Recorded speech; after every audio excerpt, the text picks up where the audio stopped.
very much for turning up to the rhetorical finale of this extraordinary few days of discussion and conference.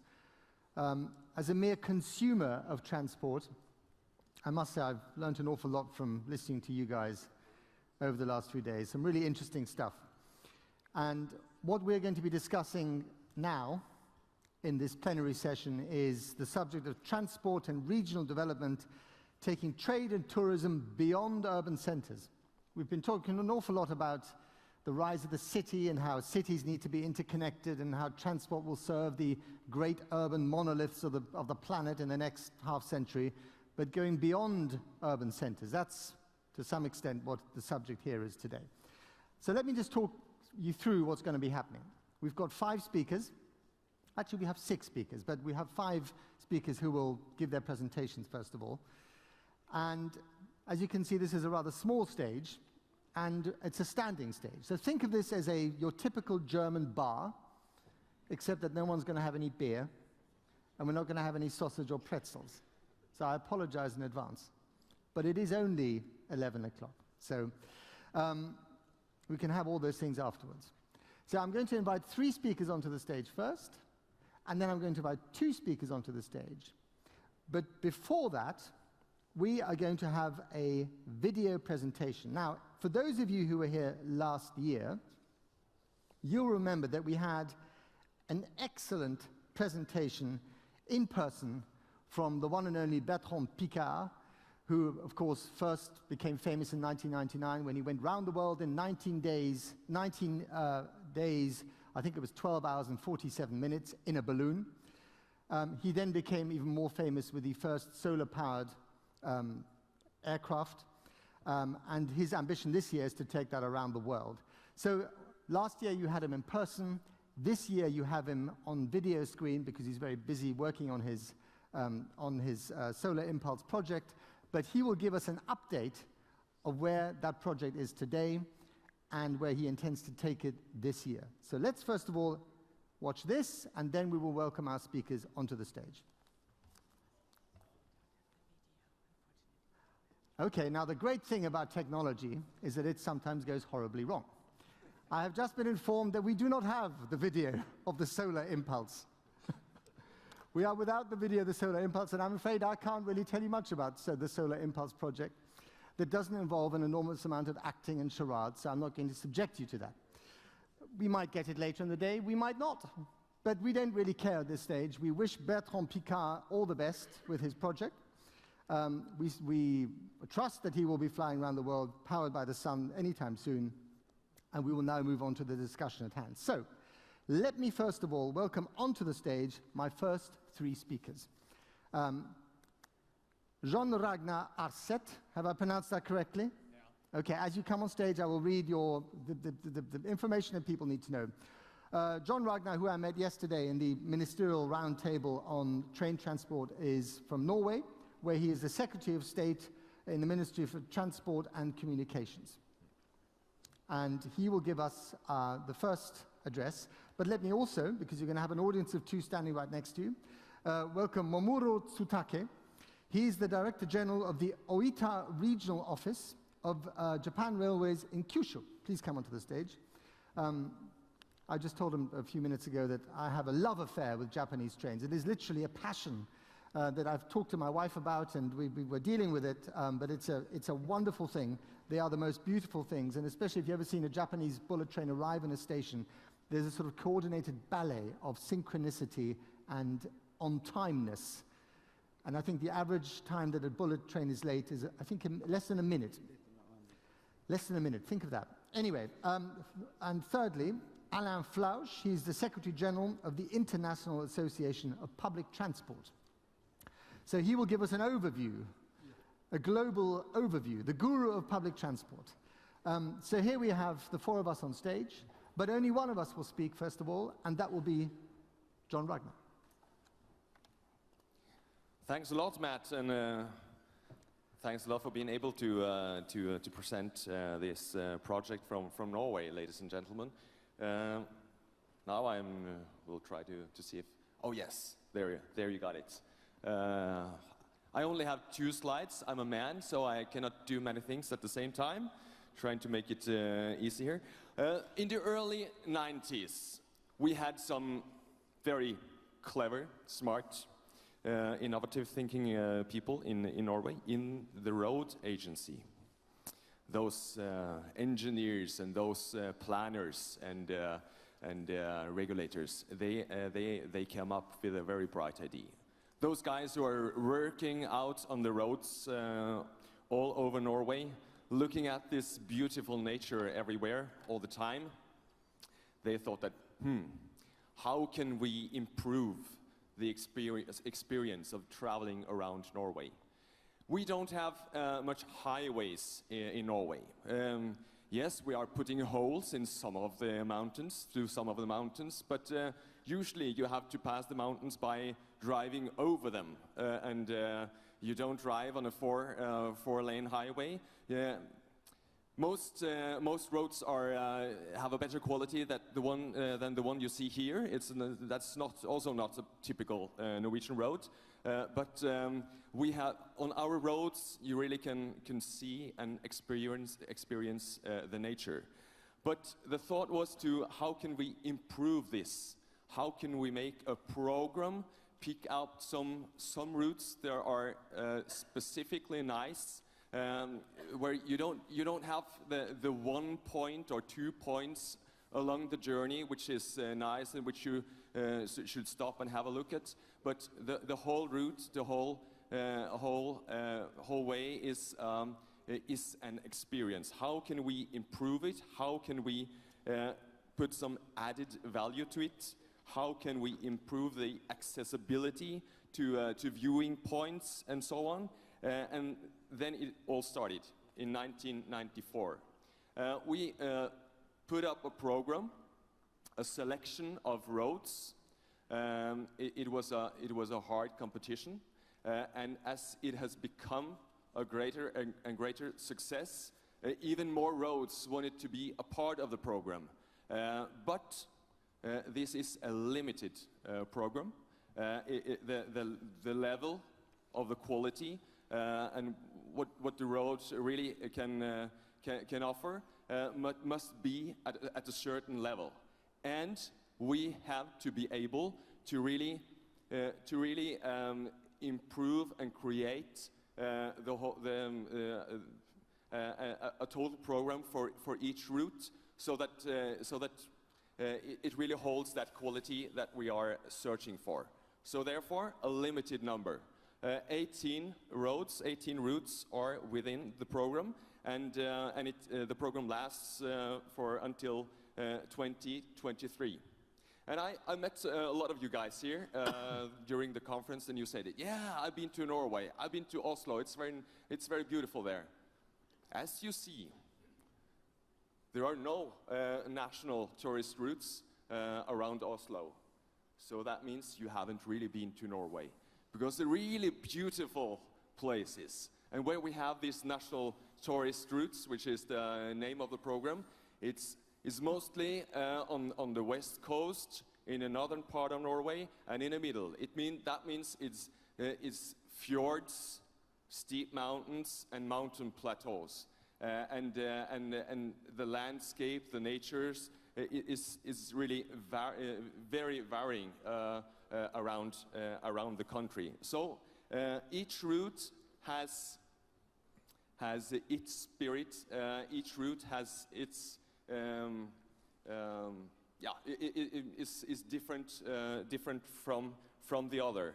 And this program then became a joint cooperation between, especially between the National Road Agency and the National Tourist Board, Innovation Norway, Visit Norway, and also with municipalities and the counties along the road, and that's a key point.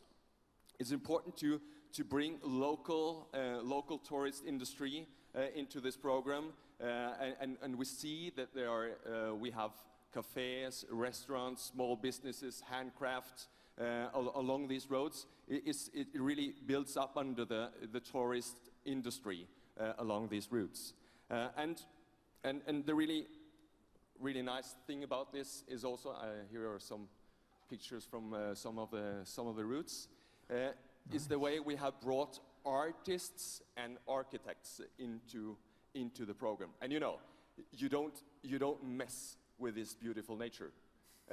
It's fully possible to build viewing pods that are ugly, but we chose to build beautiful ones. That's a smart choice. Is that a dog there, by the way? That's a dog, and as you see... is that a real dog? It's a real dog, and he's scared. So he doesn't want to be out there. Even the photographer, he didn't dare to stand out there by the plexiglass. So it's like 1,000 meters right down. Yeah. And the road, directly translated, it should be like something like the troll ladder. The road is going like this up the mountain. One of the really beautiful ones. The others are from, I think, from the northern part of Norway, all of them. The one down to the right is really, it's in a very northern part of Norway, where we actually used to burn witches in the late 1700s. And this is a monument. A tourist attraction at the time? Now it is a tourist attraction. The thing inside the installation there, you can walk inside of it. Amazing. And there is one lamp for each of the last so-called witches who were burnt there. So we have brought in, I think we have had cooperations with 70 architects during this these projects. By 2023, we will have 250 constructions along these roads, and we really brought in some of the best architects that we know and artists, just to really have the level of quality in the program.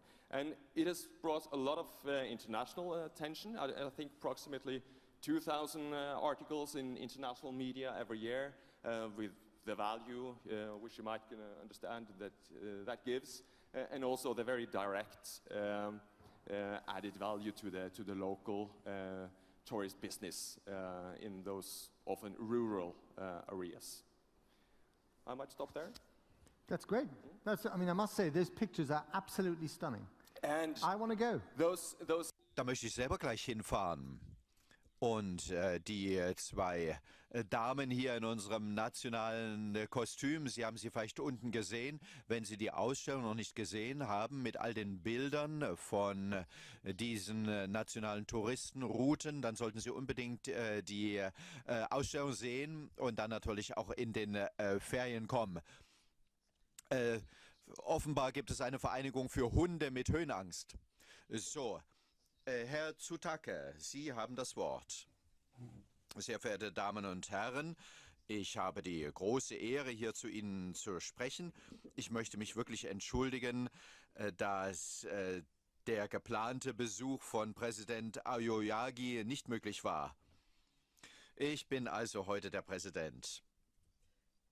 Zunächst einmal möchte ich etwas zu meinem Unternehmen sagen. Man kennt das Unternehmen normalerweise als JR Kyushu. JR Kyushu auf der Insel Kyushu im Südwesten von Japan. Und die Wirtschaft macht 10% der Gesamtwirtschaft von Japan aus. In Kyushu, muss man sagen, dreht sich alles um das Auto. Und unser Marktanteil von JR ist nur 5%. Es gibt eine niedrige Available customers is dropping. So, as a public transportation provider, it is a huge challenge for us to manage our company in a sustainable manner. Today, I would like to briefly explain our strategy, that is, with railways as our core, move into other businesses to achieve synergistic benefits while developing together with our region. First, let's look at our core railway business. Our current strategy was made possible by the start of Kyushu Shinkansen operations in 2011. The Kyushu Shinkansen does not link high population cities like Tokyo. However, a single Shinkansen line now links Kyushu with Osaka metropolitan region. So the Kyushu Shinkansen has provided a new way to deliver travelers to railways across Kyushu. Still, passengers will not use the Shinkansen without having a purpose in mind. What we need is ways to create customers through our own efforts. Luckily for us, Kyushu has a rich variety of tourist attractions, including hot springs and historical heritage sites. Our railway business strategy is tourism-centered. We acquired customers by cultivating travelers seeking to experience Kyushu's attractions and enticing them onto our trains. For this purpose, to provide tourists regional access from our Shinkansen stations, we created the kinds of trains that would become tourist attractions themselves. These trains are designed by well-known designers based on concepts matched to regional legends, stories, and history. We call them design and story trains. In the creation of these design and story trains, we also uncover and develop new tourist attractions, and together with the local communities, we work to develop the region by increasing the appeal of the area. Increasing the tourist appeal of the area leads to an increase in train passengers. Increasing the appeal of the train journey leads to an increase in the customers visiting the area. So our strategy is to go beyond the framework of a transport company by working together with the region to create the new customers. The culmination of this strategy can be seen in the train known as 7 Stars in Kyushu. 7 Stars in Kyushu is a luxury cruise train. The concept is showing the appeal of Kyushu to the world. The train carries a maximum of 30 passengers, and the 3-night, 4-day excursion is priced at more than $4,000 per person. This is perhaps a moderate price for today's audience. In any case, the train is extremely popular to the point where we have to select passengers in lotteries. I recommend 7 Stars in Kyushu to all executives gathered here. However, there is one condition. You need luck to win the passenger lottery. Even with the initiatives I have just described, the revenue and expenditure situation remains severe in the railway business. To make up for this shortfall, another measure we are taking is to make non-rail investments. In fact, 60% of our sales come from non-rail business. Due to time restrictions, I'll not go into detail now. What I have described here is the management philosophy of one railway company located on a small island in Japan. But I hope it will serve as a useful model for all of you. Thank you very much. Thank you so much. My love affair with Japanese trains has just reached a new level when I see that train there. I love the plush interiors as well. Very, very beautiful. Thank you so much. Okay, our third speaker this morning, Alain Flausch, please. Yes, thank you. After a road project for tourism, after a rail project, it's quite a challenge for me to come up with something which is the contribution of public transport to regional transport. And I guess it's a challenge for us.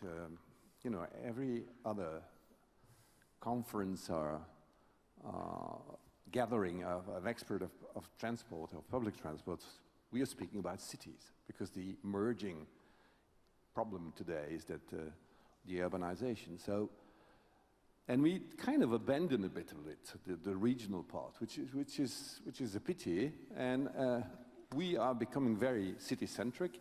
And I guess what I can tell you today is not really the deep central city, but around the city, because what we have been seeing, so it's not really rural transport. What I mean is more the emergence of large agglomeration, multi-centric places, where the old centric city is no longer applicable, but you have, many center. And this agglomeration event is posing a lot of questions to the public transport. Because those polycentric metropolitan areas, first of all, generally they don't have the right institutional framework. We're still stuck with the old municipal system, and there are very few countries that have been able to create the platform on a regional level, which is really dealing with mobility on that level. And if you want to have something efficient, it's even more difficult. You know how from time to time politicians are calling on the public transport people saying, what, this bus at midnight, empty in this remote place? It must cost a fortune, and it does, indeed. It does cost a fortune. But it's also the idea of public service, and you want people not to be relegated to some place without having access. And I think there are countries now that are catching this issue of regional transport more than ever than before. And I guess I will give you 3 examples, which are interesting in this regard. Different way to do it, but of course, for instance, the Grand Paris Express project is obviously some way to tackle the region around Paris, because if you live in Paris, you know how good the public transport is within the boundaries of Paris, but whenever you go in the suburbs, life becomes very difficult, and there are many people that are really prisoner of their, whatever they call banlieue in Paris. You have another example, that is Holland. Holland is a very highly dense place, and the Randstad, which is this conglomeration of 2 cities like Amsterdam, Den Haag, and Rotterdam, is really a place also where you have to tackle this regional. And there's been, Randstad Rail is a project which has been trying to get people moving between the area. And a later project which I think is of interest is the north of England. And there it's cooperation. It's called there Transport for the North, and it's between Manchester, Leeds, all Sheffield, all those cities there. And they're trying to create there a big metropolitan areas where there is a kind of a platform which will be running mobility. And it's one of the first, I guess it's because there was election, but Mr. Osborne, the Chancellor of the Exchequer, who is from there, and he has a constituency there, he made the first example of devolution there. They create an authority, the first authority behind for London, for this region. So there are hope that something will happen, because what is happening today in those regions, in metropolitan area, as I said, poor access to opportunity for those who don't have a car. I know in my country that my former not competitor, but colleague of the bus company there's a bus every hour. We were just mentioning that. It's not attractive. Nobody wants to use a bus, except the poor people that really don't have any other solution, but it's not good public transport. The second, of course, as I mentioned, that in those areas, having a bus, even a bus every hour, is just awfully expensive. So it's not affordable.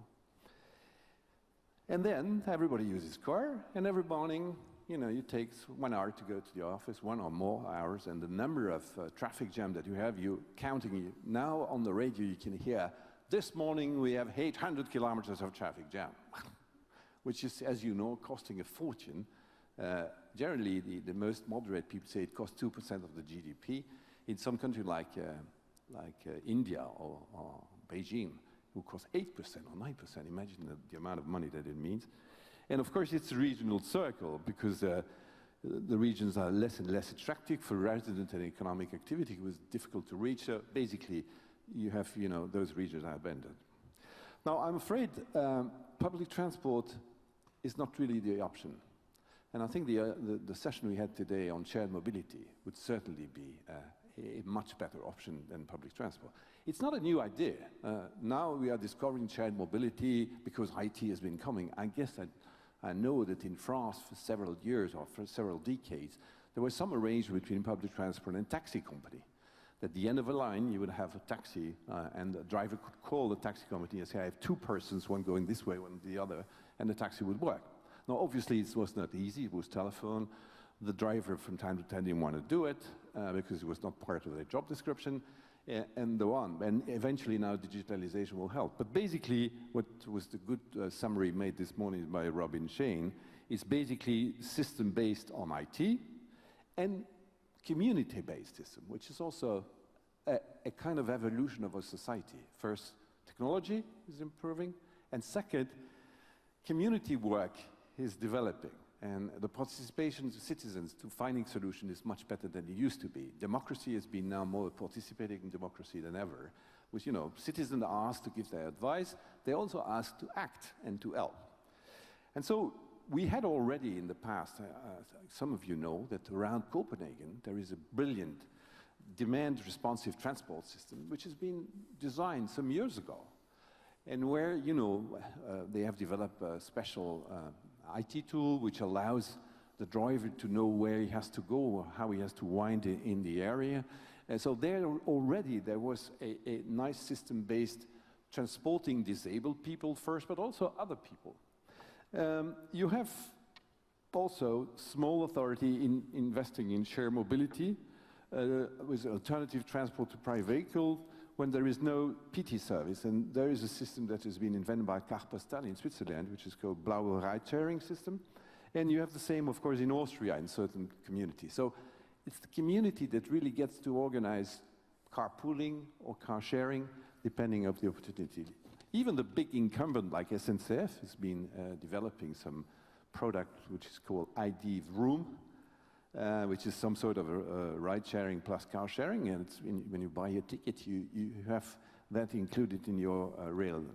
And then one project which I think interesting, which was mentioned yesterday by the Dutch minister, I think, or representative of Holland, is this project of cycling lanes in Gelderland province, where they're really making, you know, highway, where you can really be safely go from your suburbs to go to the city in a safe way. So there are, I think, listening to what happened this morning, I don't want, if I may say so to you, I don't want that we get away from here saying, you know, the shared mobility.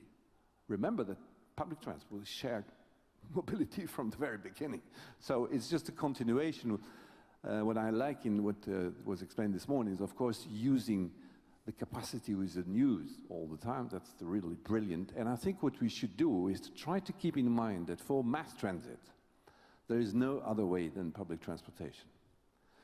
But then indeed, when we enter into some diluted places where density is lower, then the combination with those new shared mobility modes is really the way to do it. And we should find, I think that's what's interesting in BlaBlaCar and other Uber initiatives, is that starting very roughly some months ago, they are now trying to combine their offer with public transport. And that's an evolution which we should be able to organize. And it's a big challenge for the regulator, because I'm afraid today they hardly know how to deal with this.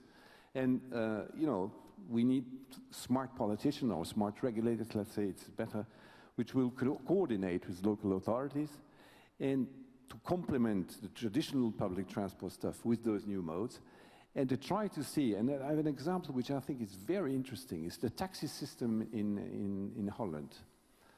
It's made by one company who is now part of the Transgas group, but which used to do this in the very early days. That's Connection. What they have taxi. And those taxi, if they're only working for the business people, they are bankrupt. You can't. But the idea was each taxi as a P&L, as a profit and loss account. And you multiply the line of revenue. So from this hour to this hour, you may bring a businessman to Schiphol. To the airport. But another time, of 2 other hours, you're working transporting disabled people, and this is paid by another social minister, and so on, the whole day. And so they are occupied 8 or 9 hours a day with different sources of revenue, and that makes transport on demand very efficient and very, let's say, profitable. Not very, but at least reasonably profitable. And I think this is an example which will, of course, be boosted by the new technology, but it will help to face the fact that public transport, the mass people, we're not very good. I tell you, the last mile, we're not very good. We have to rely on other people to make the last and the first mile. And by combining all this, I think we have an ecosystem where everybody will find his place, where it will be clear the role of everybody, and then mobility will start to be better, and eventually we will gain more commercial speed just because there will be less car and less congestion. Thank you. Alain, thank you very much indeed. Yes, there's a round of applause. So it's fascinating what you were saying, that public transport alone, as we know it, public transport in the traditional sense, isn't enough or doesn't work in regional development. And it has to work together with a shared economy, as described in previous sessions. So I guess the key question is, why doesn't it work? Does it not work because the costs are just too high? Does it not work because you're essentially asking the cities to subsidize the regions? You're asking people who live in cities to pay for people who live in regions to make the traditional links of public transport work. Is that the reason? I think it's not efficient. You know, the same way as you look at the car park and you see a car is used, said this morning, 50 minutes a day. So it's tremendous spill over of money, just not using your capital, a car costs a hell of a lot of money.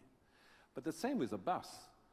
If you just have people, a bus every hour, it's not attractive, so you don't have a lot of customer, and so the ticket revenue is too low, and then it costs a fortune.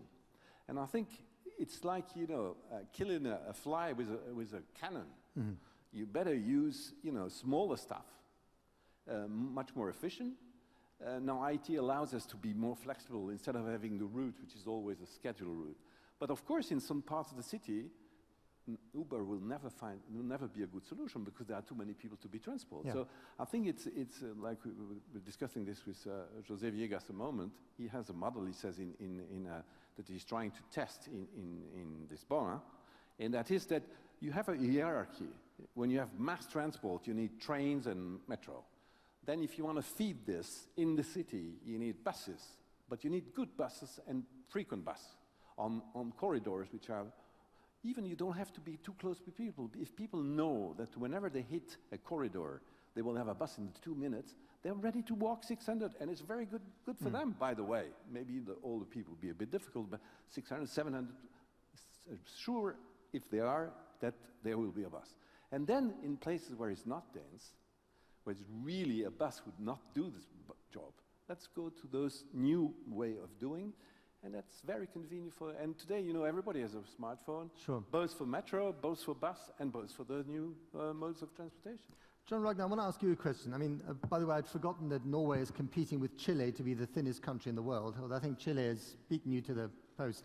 So you've got this very long, thin, beautiful country, and you've built your roads to try and open up the northern areas to tourism.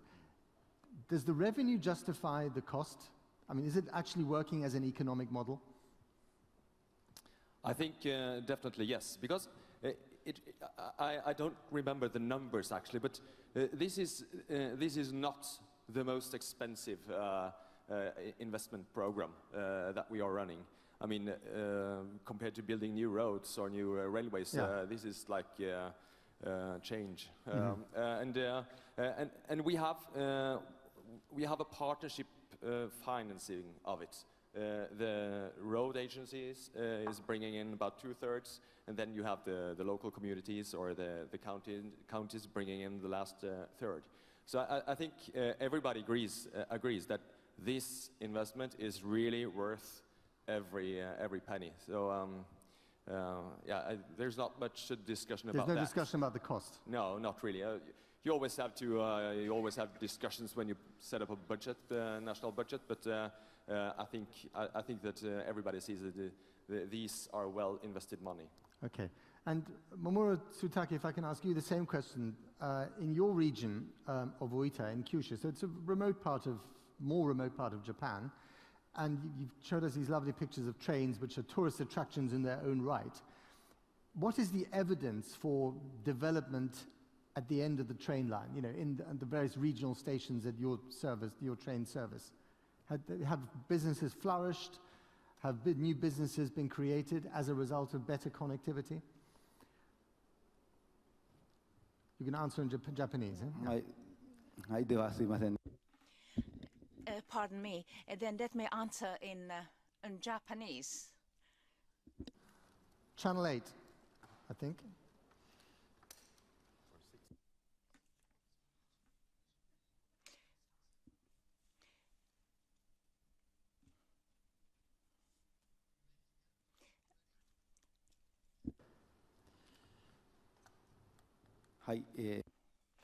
Well, thank you. When I speak up DNS train, not all the terminal stations, but many terminal stations are located in these hot spring areas, which are in itself attraction. But of course, the important thing is how we cleverly manage the PR about the arrivals of these attractive trains. So we have to improve on our PR. So we would cooperate with the local communities and their assets that they have to attract more train passengers. So we, of course, exploit already existing attractions, but we want to promote even further. Turn to the audience. Does anyone in the audience have a question, please? Excellent. Yes. Gentleman with the glasses here in the front, we need a microphone, please. In a shared economy, we share microphones. There we go. Thank you very much. And could you please say who you are, who you represent, and who you'd like to ask the question to? My name is Ray O'Leary. I'm in the Department of Transport, Tourism and Sport in Ireland. And my question is directed at my Norwegian colleague, because we have a somewhat similar initiative in Ireland. Only we thought we were copying the Australians at their Great Ocean Road. We didn't actually know we were copying the Norwegians, called the Wild Atlantic Way. And again, apologies, I was slightly late in, so you might have covered this, but two of the challenges we're having in implementing it are around the biggest challenge is its popularity and success. Because we have a problem with communities who maybe for logistical reasons it was not possible to actually put in the physical route, but even though they are within a short distance, and trying to help them to engage with the process. The second problem we have is regions that are actually now not on the route who want to be on the route, and trying to sort of manage people sort of trying to become part of it when they're not appropriate. And a related question then, it touches actually on our Japanese colleague, in what he just spoke about, which is, has the Norwegian authorities sought to engage the local communities, as it were, in animating and making the route more than a route with a full experience? And I'd be interested to hear what you have to say about that. Thank you. Okay. Please.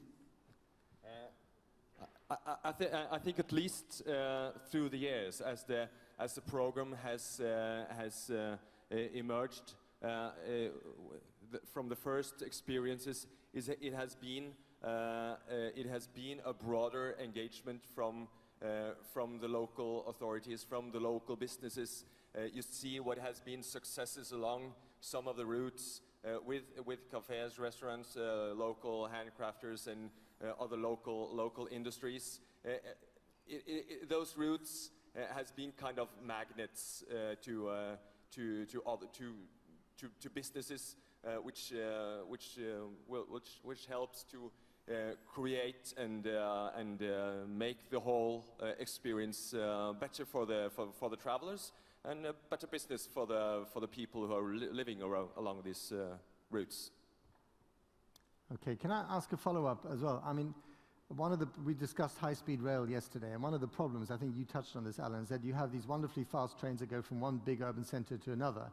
And I grew up in a small town in southern Germany, and I remember the deep psychological disappointment of seeing the intercity train whiz through my station, and leaving me behind, because I wanted to be on that train. And I know that in France there's been an issue with the TGVs stopping too often. So how do you get the balance right between fast trains that service sustainable regional development and not stopping at every, two-horse town? And who decides that? There are some technical answers to your questions. Normally, you should have some parameters that you want to make sure that you reach them. I'm afraid most of the time it's some sort of political compromise. Hence And Mr. there's- Osborne, who wants to bring trains to his constituency. Yeah, we have in France, between Paris and Lille in the north, we have a station which is known as Station Betra, which is a beetroot station, because it's the middle of a ground, in the middle of this, and people have to go like 30 kilometers to go to the proximate city. So it's there is no rule. I recently went from Milano to Rome, and we went through Florence, and we didn't stop. And there I thought something is wrong, because it's a long drive, or a long haul, and in between, you see, you would make more passenger if you would stop. But there are trains from Florence to Rome that are very fast as well. Not fast. I don't have any specific answer to you, but I think it's generally a very touchy issue, which is more on the political side than on the technical side. That could have been a case of Italian regional rivalry as well. You never know. Okay, we've come to the end of our first tranche of speakers. So if you would like to sit down, I'm now going to invite onto the stage our second tranche of speakers. And then once they've spoken, we can all gather together in a cozy little posse on the stage and take more questions from the audience. So, Michael Kramer, could I ask you up? And could you come up as well, please? There we go. Now, let me introduce my guests. We have here in front of us Andres Gomez Lobo. Have I pronounced that correctly? More or less. More or less. More or less? We're going to have to talk afterwards, yeah. Okay. I thought I did rather well there. Anyway, he is the Minister of Transport and Telecommunications from Chile. And then we have Michael Kramer. He is a member of the European Parliament for the Greens and the Bündnis 90, what was it, European Free Alliance, whatever. And I think you have forsaken the ownership of a car, is that right? Mm-hmm. Yes? You're a man on a bike. Michael also wants to travel the length of there was the famous Berlin bike trail along the former Berlin Wall. He now wants to do the Iron Curtain bike trail, which is slightly more ambitious because it's 5,000 kilometers all the way, 10,000 kilometers from the Barents Sea to the Black Sea. How many kilometers of those have you done? 5,000. You've done 5,000, and he's here to live the tale. Excellent. Well, thank you very much to both of you. Who's the first speaker now? Okay, why don't you start? Yeah, thank you very much, first of all, for inviting me. And let me start with the relation between transport and climate change. Good. Because in the European Union, the transport is responsible for 24% of the CO2 emissions. That is bad.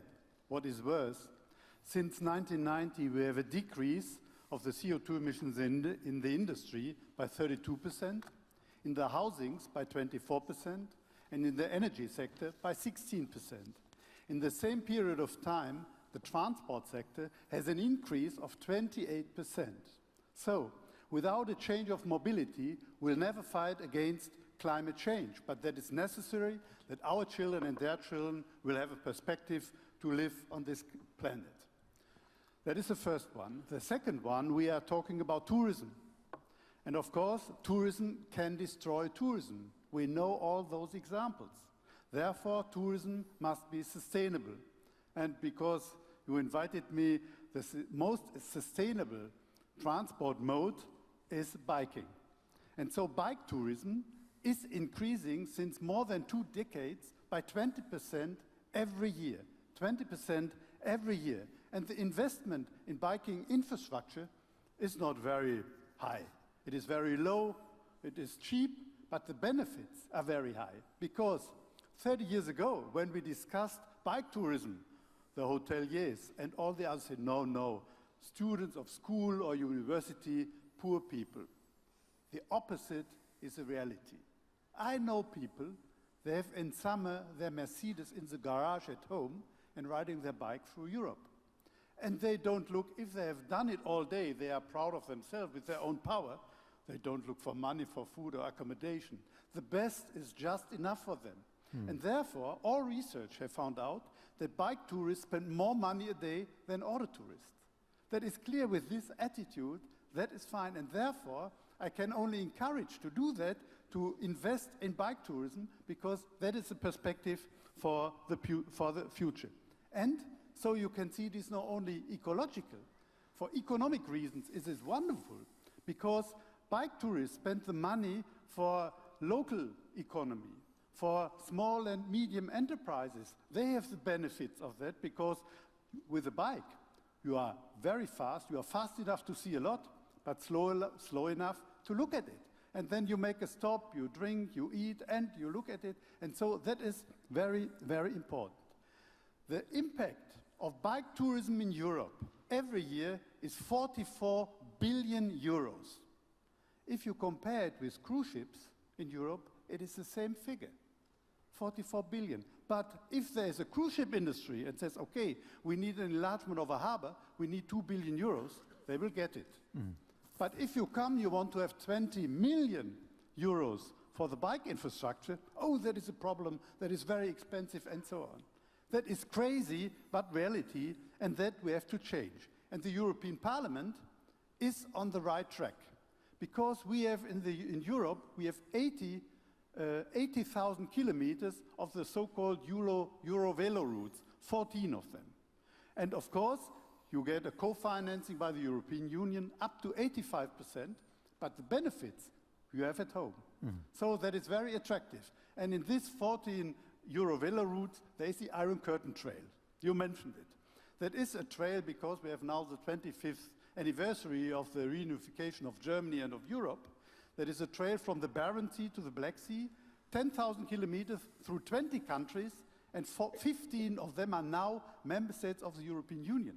And if I would have told you that 30 years ago, you would have said, this guy is crazy, continue to dream. But it's our reality. And though we have to look at the past, and Wilhelm von Humboldt once said, only the one who knows the past will have a future.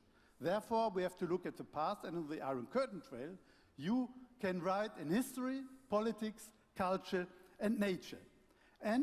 But we know for bicycle infrastructure, mostly the NGOs are the representatives, but not the politicians.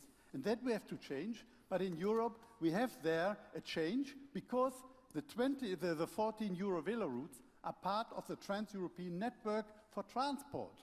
Look, in Germany, in the Bundesverkehrswegeplan, you don't find long-distance bike rail. So, and this trail is wonderful for abandoned regions as well.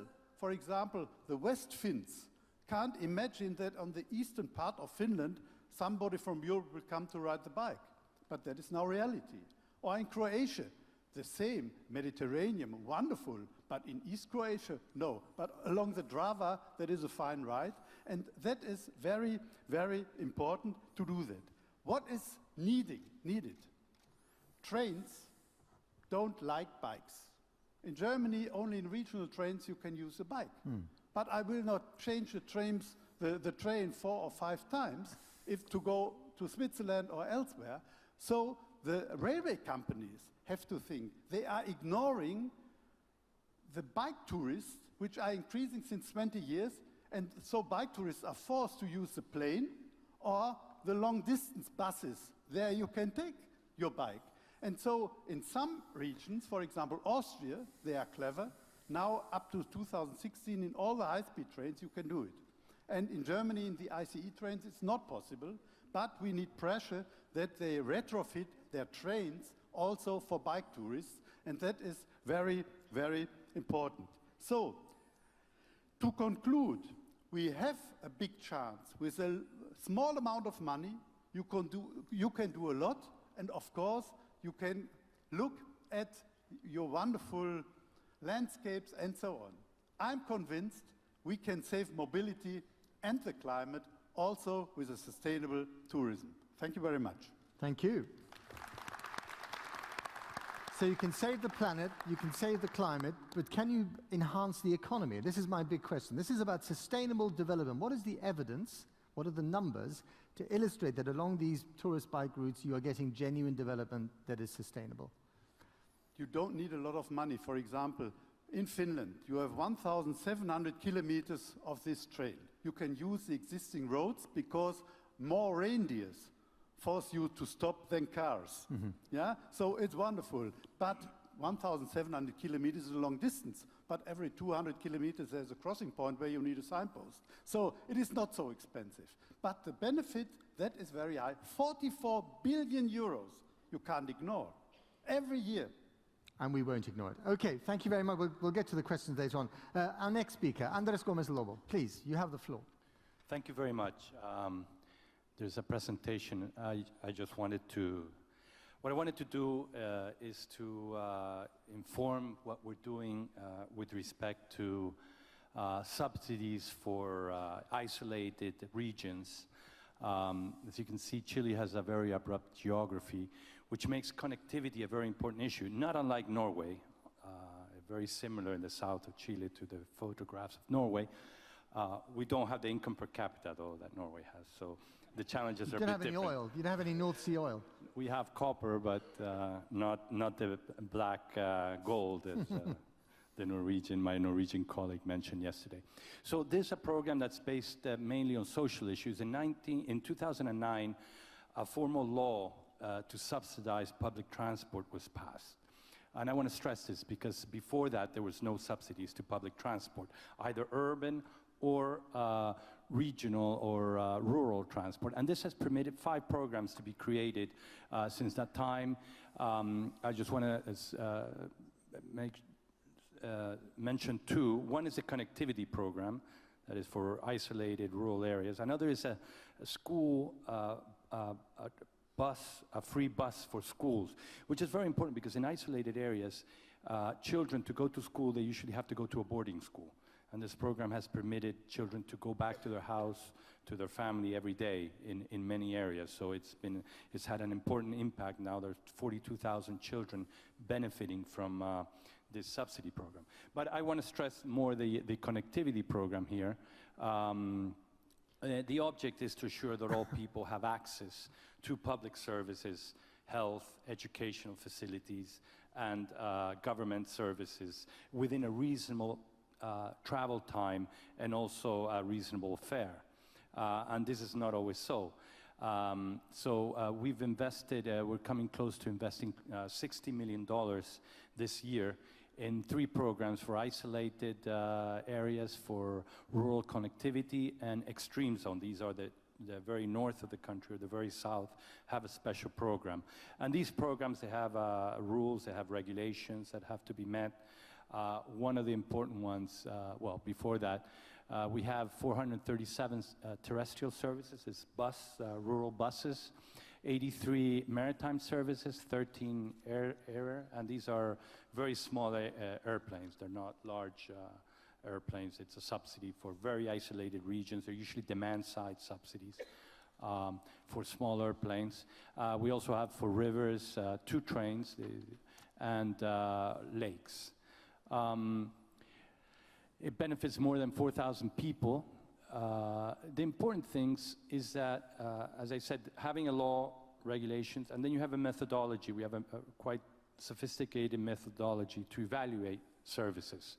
So we calculate how long it takes people from a certain locality to get to, for example, the nearest health center.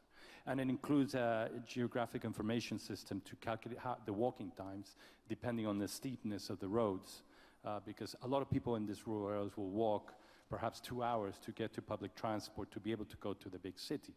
So we calculate the walking time, considering the slope of the roads, the availability of public transport, the cost of public transport. For different services, this is all put together, and the eligible services are classified as critical, moderate, low, and not eligible for subsidies. And then another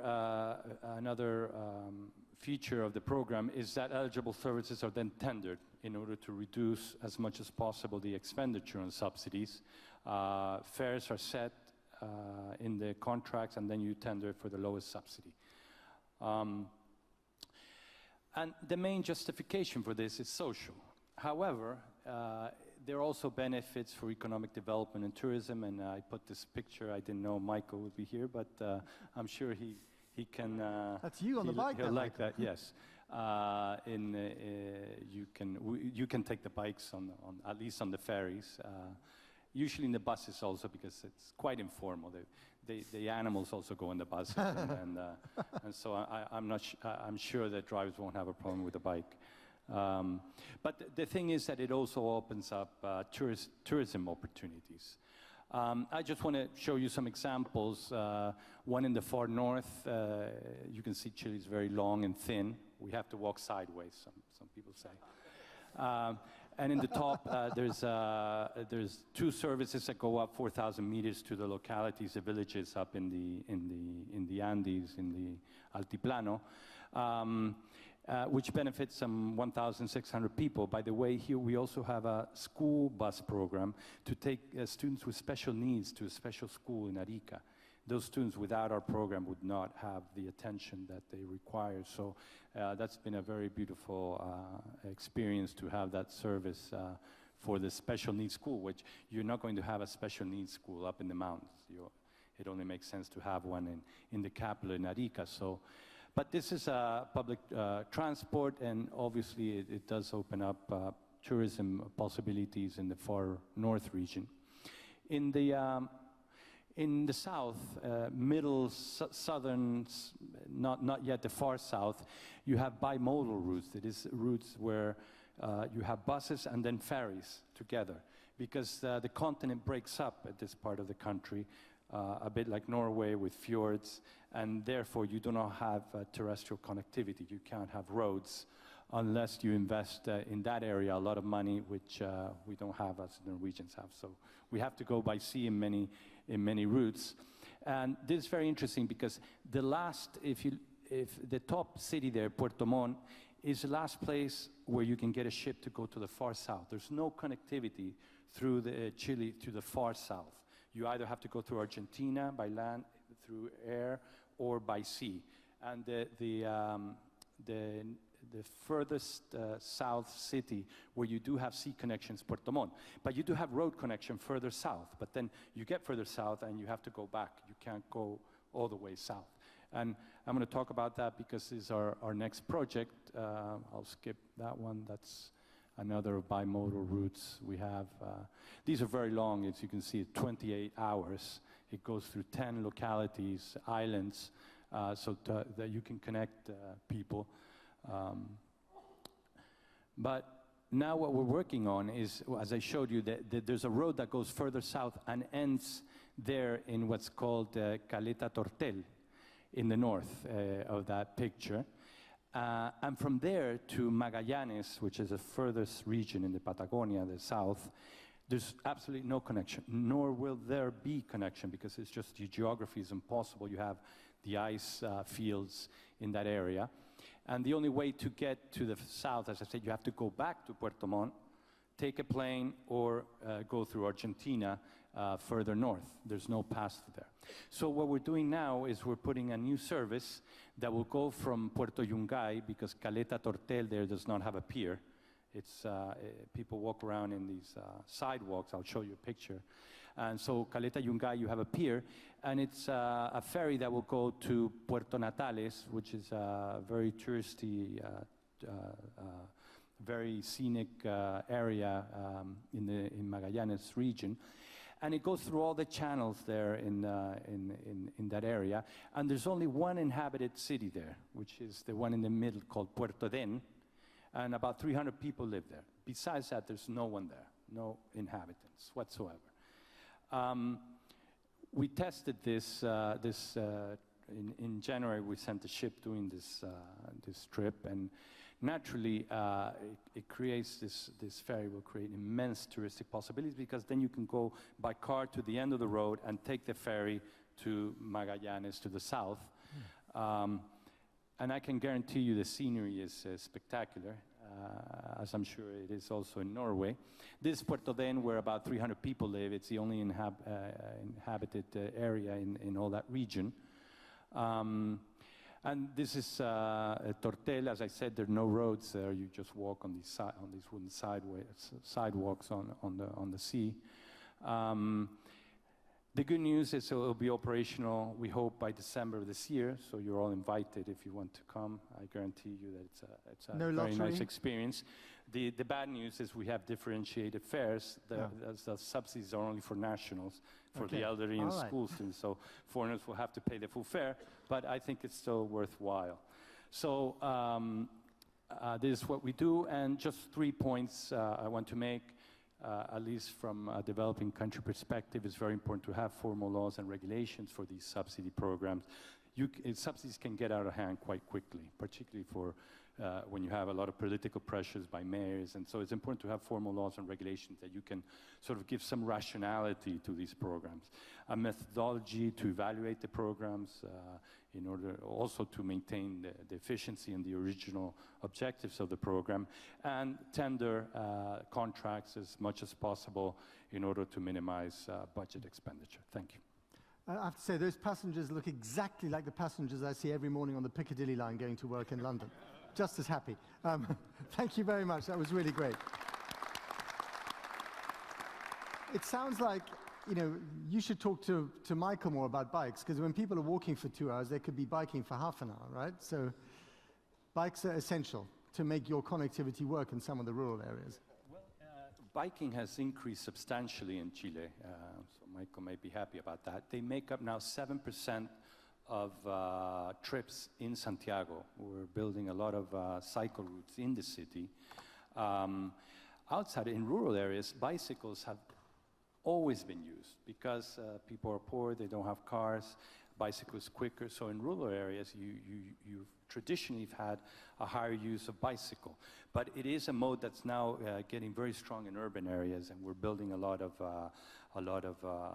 bicycle lanes in urban areas, but also outside of the main urban areas to reach the rural areas. So I definitely think it's growing, and also you see a lot of foreign tourists arriving in bicycle and traveling through these areas in bicycle. But as a tourist attraction, I think we do not have yet an investment program to make biking in very isolated areas like this more attractive, unfortunately. But I have to say, the regional beauty of Chile, which I've visited several times, it is astonishing. And I don't want to sound like the member of the Chilean Tourist Board, but it is a very, very beautiful country. So you have a natural place to which you want to ferry tourists in order to increase the development. Again, my question to you as well is, what evidence is there so far that in the places where you have increased transport connectivity, sustainable development has actually flourished? Well, there are several dimensions to this. As I said, if you allow kids to go to school easier and their attendance at school increases, if they're allowed to come back to their family every day and not stay at boarding school, that definitely has an impact on development. Sure. It's not now, it's not in 5 years' time, but definitely in 20 years' time. So many of these programs have a social impact and economic impact that's not immediate. Now, you also do see where people have better connectivity, they can go to town and buy their food stuff that in their locality is very expensive because it takes a lot of money to get the stuff there. So you also see benefits to families that can buy things in a cheaper stores in the city instead of where they are. And in the third place, you have tourism, which obviously also benefits local communities because people spend money there. So I think it's all around, it's justifiable, and it does increase development. And just to sort of on a broader picture, does the evidence suggest that greater connectivity, better transport links, increases the rush towards the cities? Does it increase urbanization, or does it actually do the reverse? I don't have any data or information that can answer that question. So does it make people just go to the city and leave? I do not have any evidence. What I think it does happen is that it makes living in these localities easier. Right. So my conjecture would be the inverse, that where you have young people going to the city for work and because all the opportunities are there, educational, health, if you have better connectivity, perhaps they'll stay in the village because they can just take a bus every day to go to the city to study or to. You want to say something to that, Michael? Yeah, because with bike tourism, you can enlarge the peak seasons. For example, in Austria and Switzerland, now in winter you have long trails for skiing, for going by ski. And now in summer, they can use the same tracks and the same infrastructure for biking. Or the other way around, on the Baltic coastline, 2 or 3 months, you have your peak season. But then it's a problem. You have all the infrastructure, and if you are on the Baltic coast, lots of infrastructure in September or November is closed. With the bike tourism, you can use it. So you can have a big economical effort. Right. Alain, can you just come up on stage for a second? You can grab the mic. That'd be nice and cozy. But again, that question, which I think is really important to the whole issue of sustainability and sustainable development in regional areas. What is the evidence so far in terms of better, greater transport links, continuing the flow of a population from the rural areas to the cities, or perhaps the opposite? I think, first of all, we have to make a difference between a developed country and developing country. In developed country, there is a debate about when, for instance, you make a RER, so a regional train, a commuter train, whether that will help people to leave the city and to go live somewhere else, or whether it would be the other way around. There are fears from some cities which are not very confident about the agglomeration impact of being in the city, that people will fly away and go in the region and leave the city, and so leave also, not pay tax and be there. But what I think, coming back to one of the earlier questions, is that, and I fully agree with our colleague from Chile, for a remote place, there is an absolutely need to prevent those guys to be isolated. So this is a public service obligation. Now the second step is, how do we make it? Are we efficient when we're sending a bus? Are we having different way to do it? Maybe it's a ship from time to time. And can we have enough people using that mode of transport so that to make it not too costly?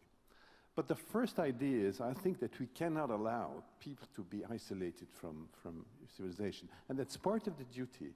But then, if you think in terms of, but those villages, what is the future of those villages? Obviously, transport is a good ingredient. But the point is first then economic development in those areas. And unfortunately, many countries in the world have been concentrating all jobs in the cities. So that it's no deconcentration, instead of having, some of the institution located in a smaller city or some company, some industrial zone. So it's not just about transport. No, it's just also about economic development, land use and things of that sort. And then you can influence really and keep the people there. If you concentrate everything in a city, then the whole countryside will be abandoned. That's what's happening. If you think about Switzerland, they tried to keep their mountains. What did they do? They subsidized the farmer in the mountains, because if suddenly it's impossible to stay in the village, the mountains will be abandoned. And, I think those farmers are gardeners of the mountains. And I think this was right from the Swiss to continue to subsidize farming in the mountain. And that's part of keeping the country together. And I mean, as someone who's a minister of a government, do you find that in Chile, when you discuss that sort of very problem that Alan homed in on, that you're sitting around the table and having a holistic discussion about development? So it is about transport, it's about telecommunications, it's about trying to entice companies to go to particular regions where they aren't at the moment. Does that take place, and is it efficient enough? Well, I always say that my ministry, because I'm Minister of Transport and Telecommunications, so it's a ministry of connectivity. We connect people either through telecommunication networks or through transport networks, so physically and virtually. And so we're very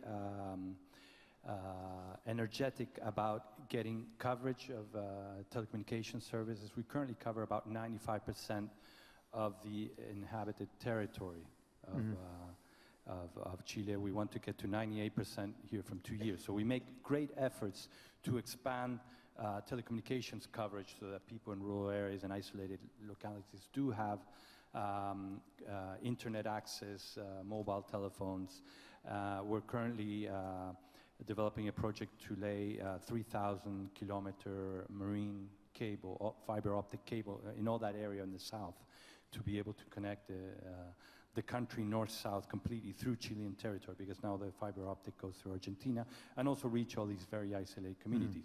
And so this is part of a program to integrate everyone into economic development. And I agree with what you said. There's an ethical dimension to this. I mean, we can't, if your objective is to keep villages with people, isolating them is not the correct instrument. So let's give them access to education, to health, and if we want to keep those villages active, let's think of other instruments we can use. Okay. Now, does anyone, yes, the question from the audience, can we have the shared microphone in the third row, please? The gentleman with the bow tie. There we go. Thank you.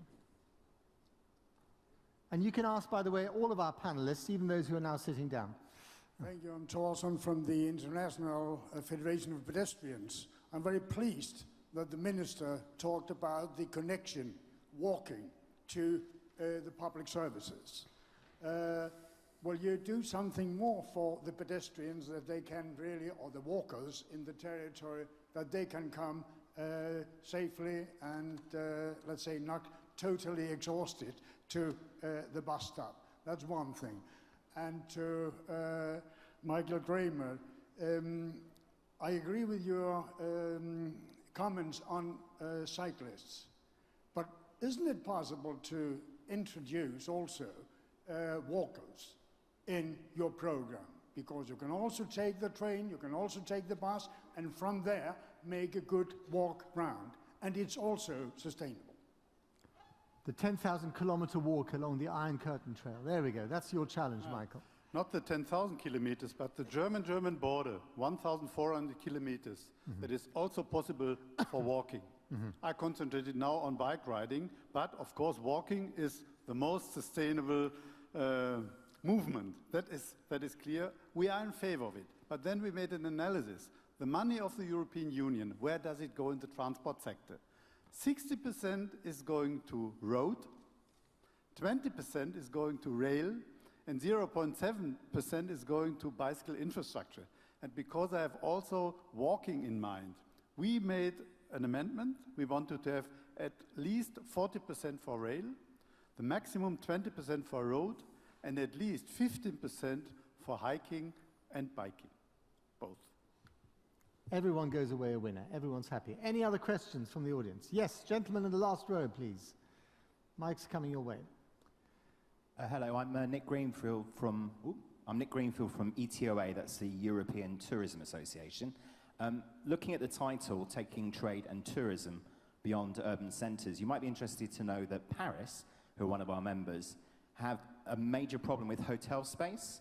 So they are positively encouraging people to try and stay outside the city centre. By all means visit, but also explore the region around it and use the hotel infrastructure there, because there just isn't enough space.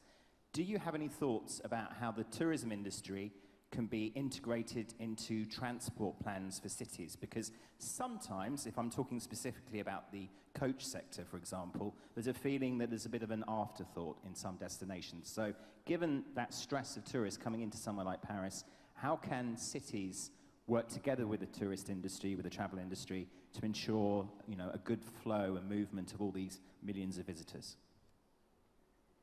Go on. Andres, you first. Well, I think we're a bit behind in this area. So cycling as a tourism activity is still in its infancy in Chile. So bicycling is mostly in the urban areas used as for commuting purposes. So we still don't have the problems that Paris has. And all investment are geared more towards cycling as a commuting activity within the cities rather than as a tourism activity. So that's what I can say about that. Now, I believe I didn't answer your question regarding what do we do for pedestrians. I think there are two issues. When you have to walk 2 hours to get to a public transport, to go another hour to a city, it's not the kind of walking you want to promote. That's exactly the kind, because if you can't do it every day. If you have to go to school and walk 2 hours, that's a barrier to get to school. So we're mainly in rural areas not promoting walking as such, but promoting people get fast, quickly, and at a low cost to services. It's different in urban areas where we are promoting walking. In urban areas for short trips, walking is definitely, it's healthy, it's sustainable, it's environmentally friendly, and there we're changing several things. We're changing all the timing of the lights in the cities in Santiago to give more time for people to cross the road, particularly for the elderly and for people with physical disabilities. Crossing the road can be a challenge, and so we changed the manual, the timing of lights from 1.4 meters per second to 1.1 meters per second on the timing, how we calculate the time. And in special corners where you have a lot of elderly or near hospitals to 0.9 meters per second. So we're promoting walking, but mainly geared to urban centers. In isolated rural areas, it's not nice for someone to walk 2 hours under the rain to go to school. John? I think Paris is a problem of luxury. A problem of luxury. There speaks a green politician. I love it. Yeah, yes. because they have a lot of hotels and they are so crowded they want to have more and more tourists, but it is not possible. So that is a different problem. My problem is with the abandoned regions. For example, in Finland, in the abandoned region, what to do? A hotel is not feasible. So what they did, they are clever, the Finns. They said, okay, we made a homestay. And all those people which have their home and the children have left their house, they have a lot of rooms free, and they invited people, oh yeah, you can stay overnight with me, and on a website you can find the address and where you are, you can call, and then that is fine for this abandoned region. And if now abandoned regions are in tourism not so abundant like now, then it will have a small influence to the big cities, but we know also, if you now go to Milano, you pay double the price in the hotel.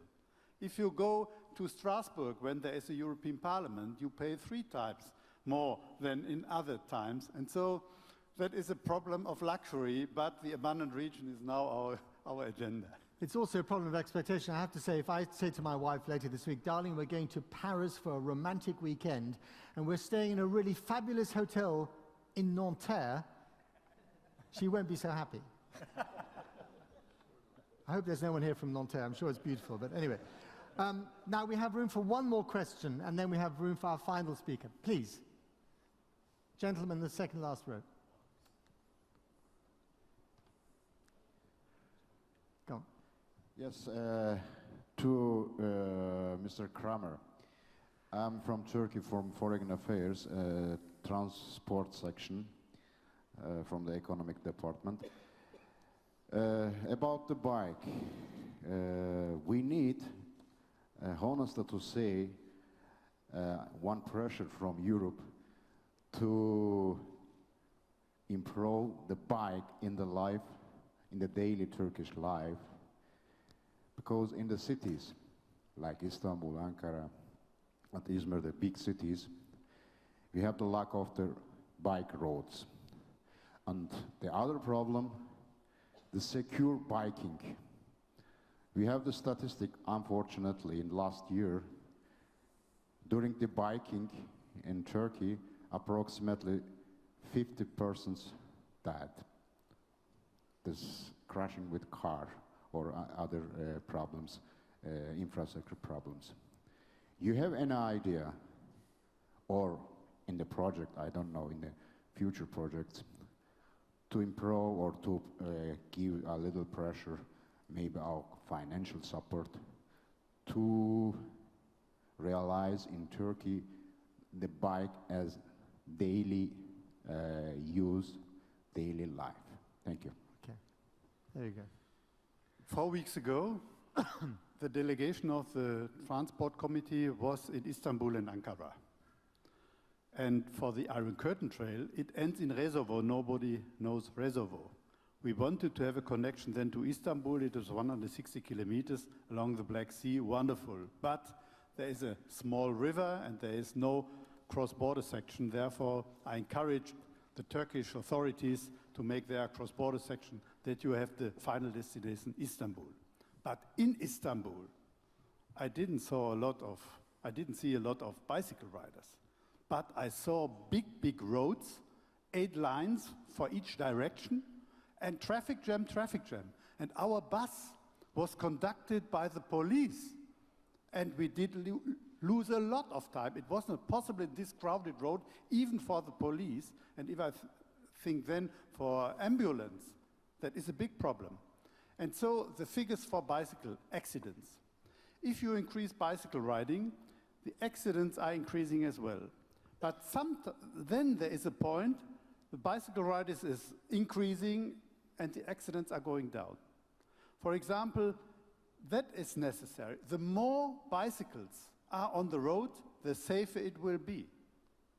And therefore, of course, we need an infrastructure. But there is a six-line road without a bus lane and without a bike lane. That is crazy. And I know the situation in Berlin. We have increased the bicycle riding within the city from 6% to 15% in about 10 years. But if you look at the space for bicycles, in Berlin is 3%. Mm-hmm. If it is an equality, it must be 15%. So there you see the difference.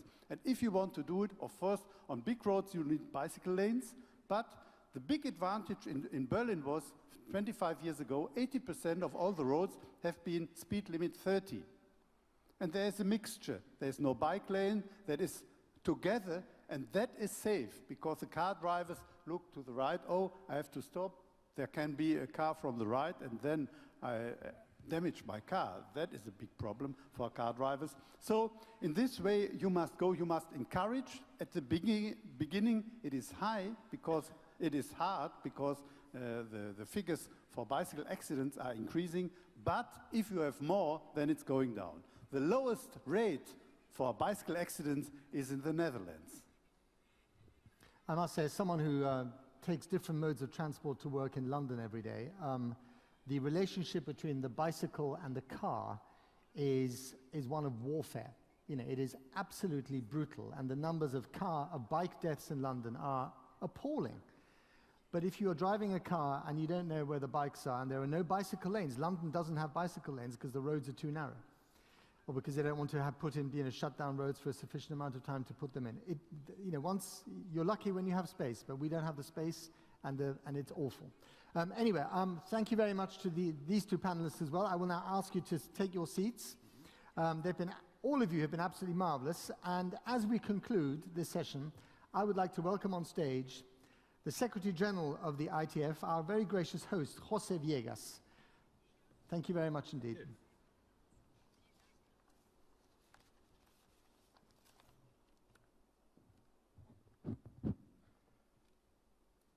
Good morning, everybody.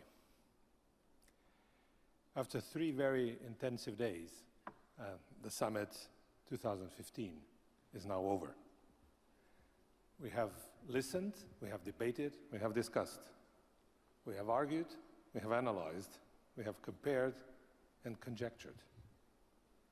This is the real value of the summit, sharing knowledge, as I called it yesterday, the trade of ideas. Well, I called it in the opening session, the trade of ideas. The theme of this summit was about the critical role that transport plays as an enabler of 2 key sectors of economic activity in our society and how to make them better aligned. I hope this experience will help us all ask the right questions, look at the things differently, put issues in a broader context, and ultimately be able to get to better policies.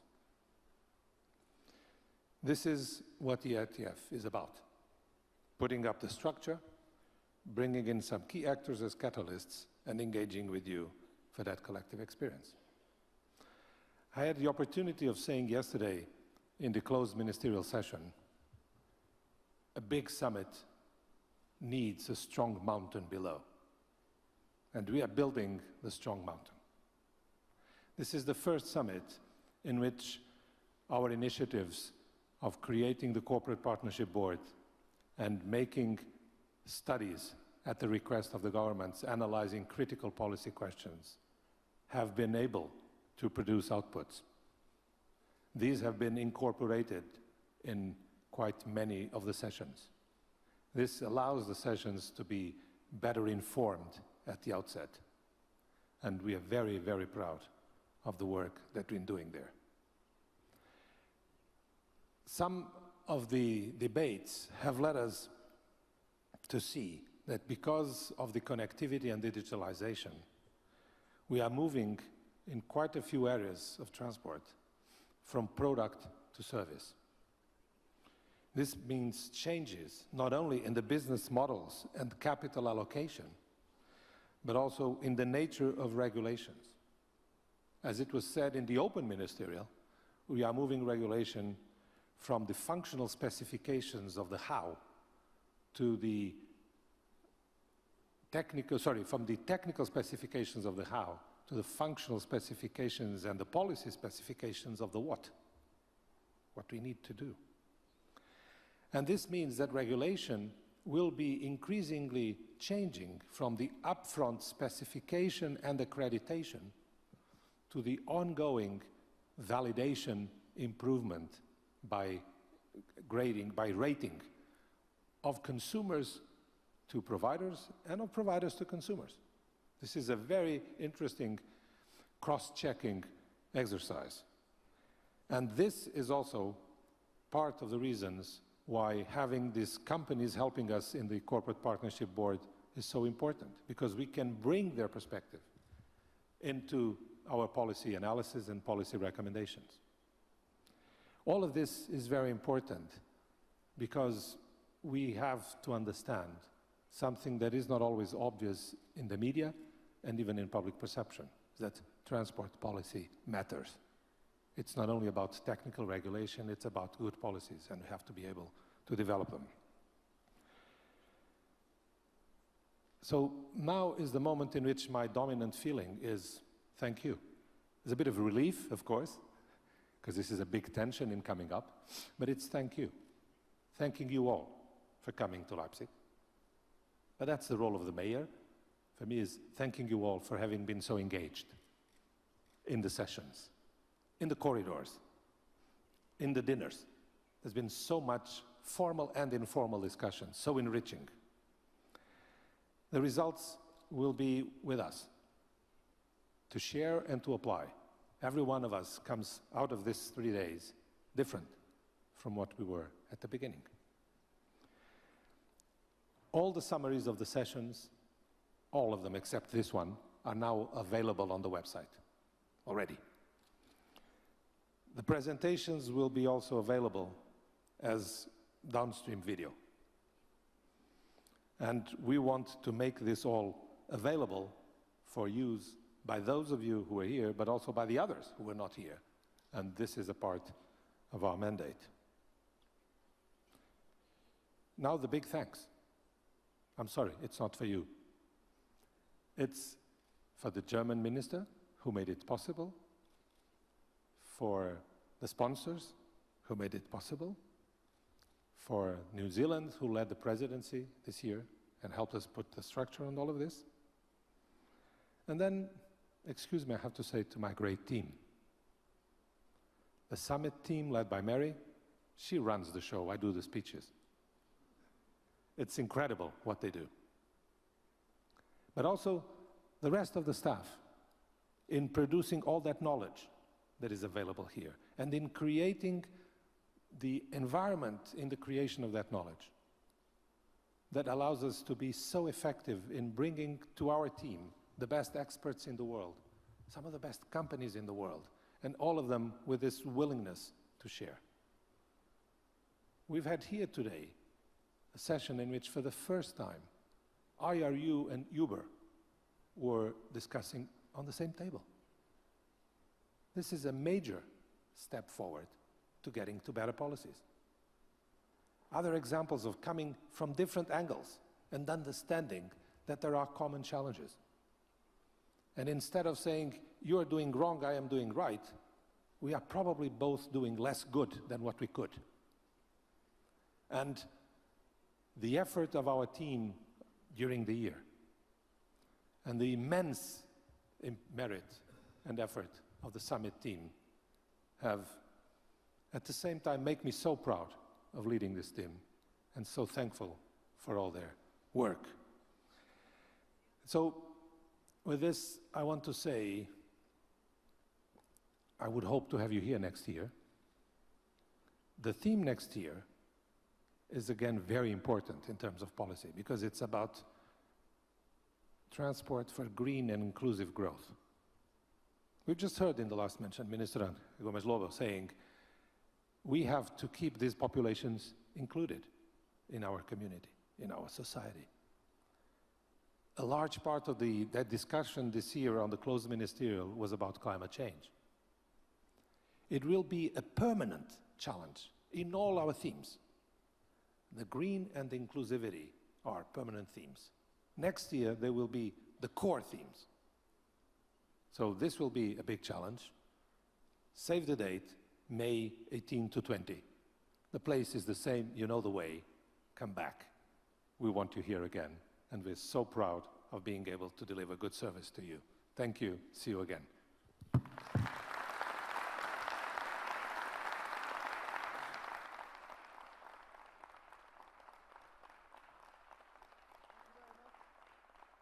I think there's lunch outside, and otherwise safe travels. Thanks for coming.